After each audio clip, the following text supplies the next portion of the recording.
Wilson is here with me, and first to the latest jobs numbers from the US. Yeah, that is correct. Hi there, Aurore. Hi there, everyone. The unemployment rate in the United States is heading higher. For February, the jobless rate came in at 6.7%. That's slightly higher than the January figures. You would think a higher figure is a disappointment or a letdown, but that's not the case, at least not this time around. This as the US economy added 175,000 jobs during February, which was higher than expected. Hiring is accelerating again after disappointing figures from both January and December. Now, why then is the jobless rate heading higher even though there are more jobs? Well, a surge in the size of the labour force is seen as the main reason. People who may have stopped looking for work are starting to do so again, and that makes them part of the statistics. So in a way, once again, this is seen as good news, that higher unemployment rate. Now, stocks, they got a boost in the immediate aftermath of those figures, but the gains, they fizzled out throughout the trading day. Still, in the end, we saw the Dow Jones Industrial Average close in positive territory, while the Nasdaq was down. The S&P 500 closed slightly higher and made it into a new record high. Let's also talk you through the European close. We saw the indices this side of the Atlantic closing in negative territory. Geopolitical tensions between the West and Russia over Ukraine seem to be weighing on the stocks. A real hit there for the DAX in Frankfurt, as you can see, down more than 2%. Next, who created the virtual currency Bitcoin? Well, the plot is thickening after magazine Newsweek said it tracked the creator down near Los Angeles in California.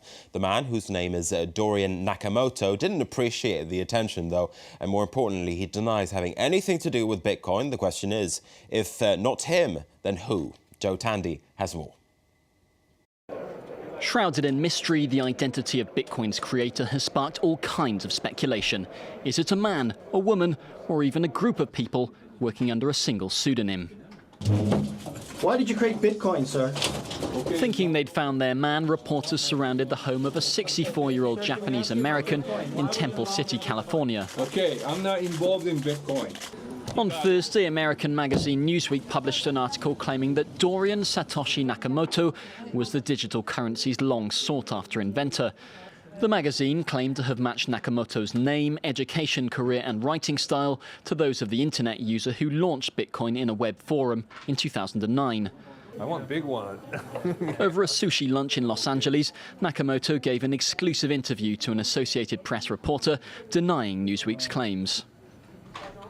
The main reason I'm here is to clear my name that I have nothing to do with Bitcoin, nothing to do with developing. I was just an engineer doing something else. Despite the denials, Newsweek are sticking to their story. Meanwhile, more intrigue was still to come. Later on Thursday, a new message appeared on the web forum used to launch Bitcoin 5 years ago. The message reading merely, "I am not Dorian Nakamoto."